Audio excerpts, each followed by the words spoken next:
20वीं सदी के एक जाने माने लेखक जॉर्ज ऑरवेल के संदर्भ में आज हम बात करेंगे।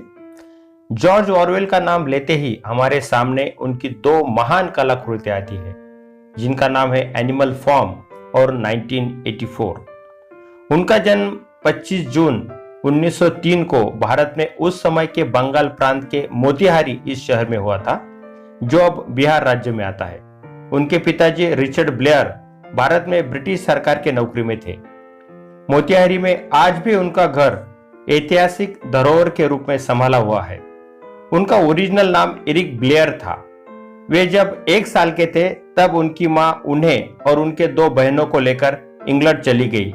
वहां हेनले ऑन थेम्स इस शहर में एरिक ने अपना बचपन का समय बिताया। उन्हें पढ़ाई में उतनी गति नहीं थी। अपनी कॉलेज की शिक्षा के बाद उन्होंने इंडियन इंपीरियल पुलिस सर्विस में जाना ठीक समझा। वे वहां की प्रवेश परीक्षा भी पास हो गए। उन्हें बाद में बर्मा में पोस्टिंग दी गई। बर्मा में फिर वो 5 साल रहे। उन्होंने लेखक बनने के लिए इस सर्वे का इस्तीफा दे दिया।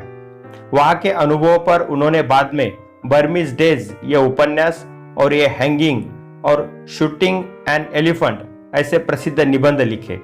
इसके पश्चात वे इंग्लैंड लौट गए। उन्होंने इंग्लैंड में एक प्राइवेट ट्यूटर के तौर पर काम किया। उन दिनों वे एक अच्छे शिक्षक के रूप में उभर के आए थे। अपने राइटिंग के शुरुआती समय में उन्होंने समाज के गरीब वर्ग के संदर्भ में और दुनिया में जहां जहां उन्होंने सफर किया था उन अनुभवों पर लिखना शुरू किया।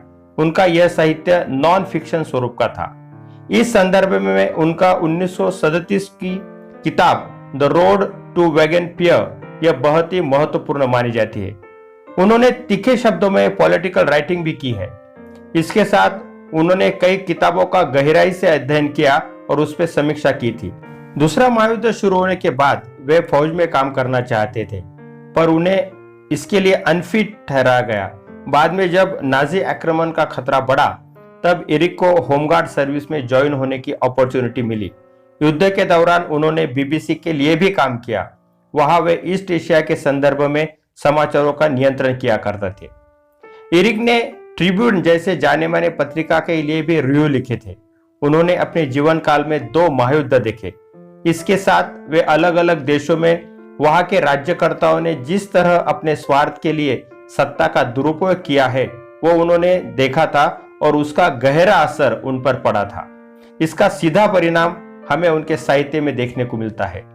जॉर्ज ऑरवेल खास तौर पर अपने 2 कलाकृतियों के लिए दुनिया भर में मशहूर है। वह है 1945 में प्रसिद्ध हुआ उनका उपन्यास एनिमल फार्म और 1949 का उपन्यास 1984। एनिमल फार्म यह एक एलेगरी है। यहाँ एक सुअरों का गुट वो रिवोल्ट करता है और अपने फार्म का नियंत्रण अपने हाथ में लेता है। दोस्तों, आगे कहानी पढ़ने जैसी है। 1984 इस कहानी में उन्होंने पॉलिटिकल और सोशल सिचुएशन पर तीखी कमेंट्री की थी। अपने लिटरेरी करियर में जॉर्ज ऑरवेल ने ऐसा काम कर दिखाया है कि उन्हें आज भी दुनिया में हर जगह पढ़ा जाता है। उनकी किताबें स्कूल और कॉलेज के अध्ययन में रखी गई है। विश्व के कई जाने माने लेखकों और क्रिएटिव लोगों ने अपने काम में ऑरवेल से वे प्रभावित रहे, इस बात को माना है। एनिमल फार्म में एक बड़ा ही प्रसिद्ध वाक्य है, all animals are equal but some animals are more equal than others. यह उस समय के पॉलिटिकल सिचुएशन पर बड़ा ही कड़ा प्रहार था, जो आज भी उतना ही रिलेवेंट है।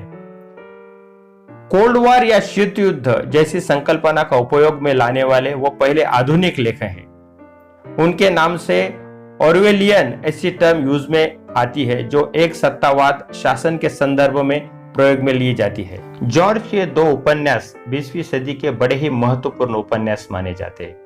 जॉर्ज ऑरवेल अपने जीवन में बहुत लिखना चाहते थे। अलग अलग राइटिंग प्रोजेक्ट्स भी उनके दिमाग में थे, पर उनकी तबीयत हमेशा ही खराब रहा करती थी। उन्हें 1947 में टीबी ने घेर लिया था और इसी वजह से उम्र के महज 46वें साल यानी 1950 में उनका देहांत हुआ।